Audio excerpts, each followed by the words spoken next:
Hi welcome to Sri Mallika's kitchen. ఈ ఛానల్ని ఆదరించిన ప్రతి ఒక్కరికి మా హృదయపూర్వక నమస్కారములు. ఇవాళ చాలా మంచి రెసిపీతో మీ ముందుకు వచ్చాను. చాలా అంటే చాలా బాగుంది. ప్రతి ఒక్కరు ఖచ్చితంగా ట్రై చేయండి.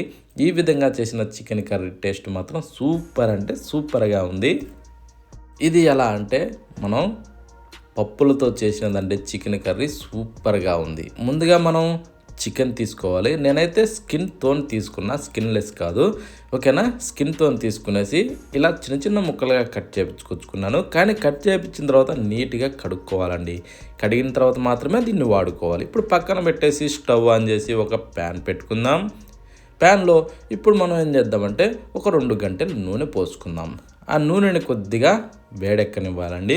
కొద్దిగా వేడెక్కిన తర్వాత 2 బిర్యానీ ఆకులు వేసుకునేసి ఆ తర్వాత చిన్నగా చెక్క వేసుకుందాం, ఓకేనా. ఎక్కువ అవసరం లేదు. ఒక 2-3 లవంగాలు అందులో వేసుకుని 2 యాలకులు కూడా అందులో వేసేసి ఒక 4-5 పచ్చిమిరపకాయలని ఇలా చీరి అందులో వేసుకోవాలి. ఆ తర్వాత వీటిని కాస్త కలుపుతూ వేగనివ్వాలి.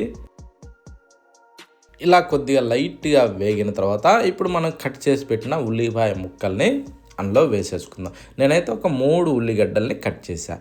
ఇవి అందులో వేసిన తర్వాత ఇప్పుడు మనం కలుపుతూ ఇవి మంచి కలర్ వచ్చేదాకా వేగనివ్వాలి. అంటే గోల్డెన్ బ్రౌన్ కలర్ రావాలండి. ఆ విధంగా వచ్చేదాకా వీటిని మనం బాగా ఇలా కలుపుతూనే వేగనిచ్చి ఆ తర్వాత ఒక 2 టమోటాలని కట్ చేసి అందులో వేసుకుందాం. అదే ఎలా అంటే పండు టమోటాలు, అవి గట్టి. ఇప్పుడు స్పైసీ తగ్గట్టుగా ఒక 2 స్పూన్లు కారం వేసుకునేసి ఆ తర్వాత 1 టేబుల్ స్పూన్ వచ్చేసి ధనియాల పొడి కూడా అందులో వేసుకుందాం.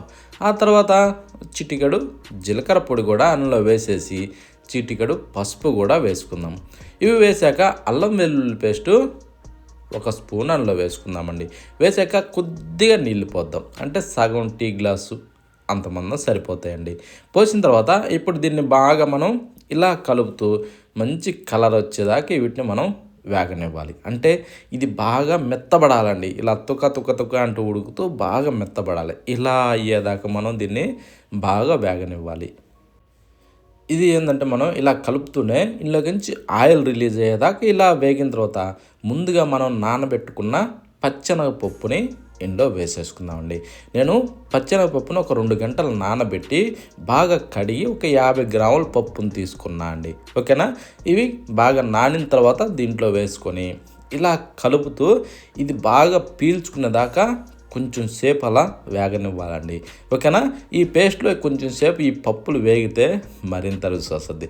ఇప్పుడు ఫ్రెష్గా నీట్గా కడిగి రెడీ చేసి పెట్టుకున్న ఈ చికెన్ని దాంట్లో వేసేసుకుందాం. ఇలా ఏంటంటే చికెన్ కాంబినేషన్లో ఈ శనగపప్పు వేసుకొని తింటుంటే సూపర్ ఉంటుందండి. ఇప్పుడు రుచికి సరిపడా దీంట్లో సాల్ట్ వేసేసుకొని ఇప్పుడు దీన్ని ఏం చేద్దామంటే కిందకి మీదకి తిరగేసుకుంటూ బాగా మొత్తం కలిసే విధంగా దీన్ని బాగా తిరగేసుకోవాలండి, ఓకేనా. ఇది ఎలా అంటే ఇలా చేసిన కర్రీ తింటుంటే అదొక ఫీలింగ్ అండి, అంత బాగుంటుంది, ఓకేనా.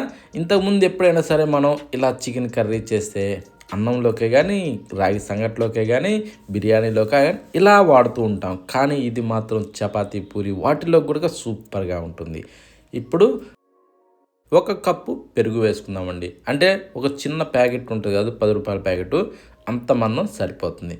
ఈ కప్పు పెరుగు అందులో వేసినాక దీన్ని ఇప్పుడు మనం కిందకి మీదకి తిరగేసుకుంటూ ఇది కూడా మంచి వెన్నలాగా మారే విధంగా బాగా కరగనివ్వాలండి, ఓకేనా.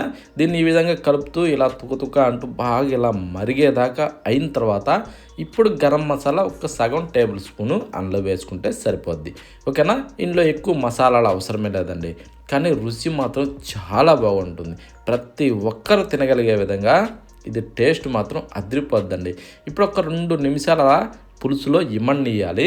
ఆ తర్వాత మీదకించి కొత్తిమీర చల్లుకొని ఇక స్టవ్ ఆఫ్ చేసి వేడిగా సర్వ్ చేసుకొని తింటుంటే ఆ టేస్ట్ ఏమన్నా ఉందంటే అంత బాగుందండి. ప్రతి ఒక్కరూ ఖచ్చితంగా ట్రై చేయండి. చాలా సింపుల్గా తయారు చేసే చికెన్ కర్రీ అండి. ఇలా గ్రేవీగా చిక్కగా ఒక్కసారి టేస్ట్ చేసి చూడండి. చాలా కొత్తదనంతో తింటుంటే చాలా అద్భుతంగా ఉంది. నోటికి భలే రుచిగా ఉందండి. ప్రతి ఒక్కరు ఖచ్చితంగా ట్రై చేయండి. ఇలా తింటుంటే పంటి కింద ఈ పప్పులు పడుతుంటే ఆ టేస్ట్ మాత్రం అద్భుతంగా ఉంది. ఎవ్వరూ మిస్ కావద్దండి. కానీ ఈ కర్రీ మాత్రం చాలా బాగుంది. ప్రతి దాంట్లో కూడా నెంబర్ 1 రుచిగా ఉంది.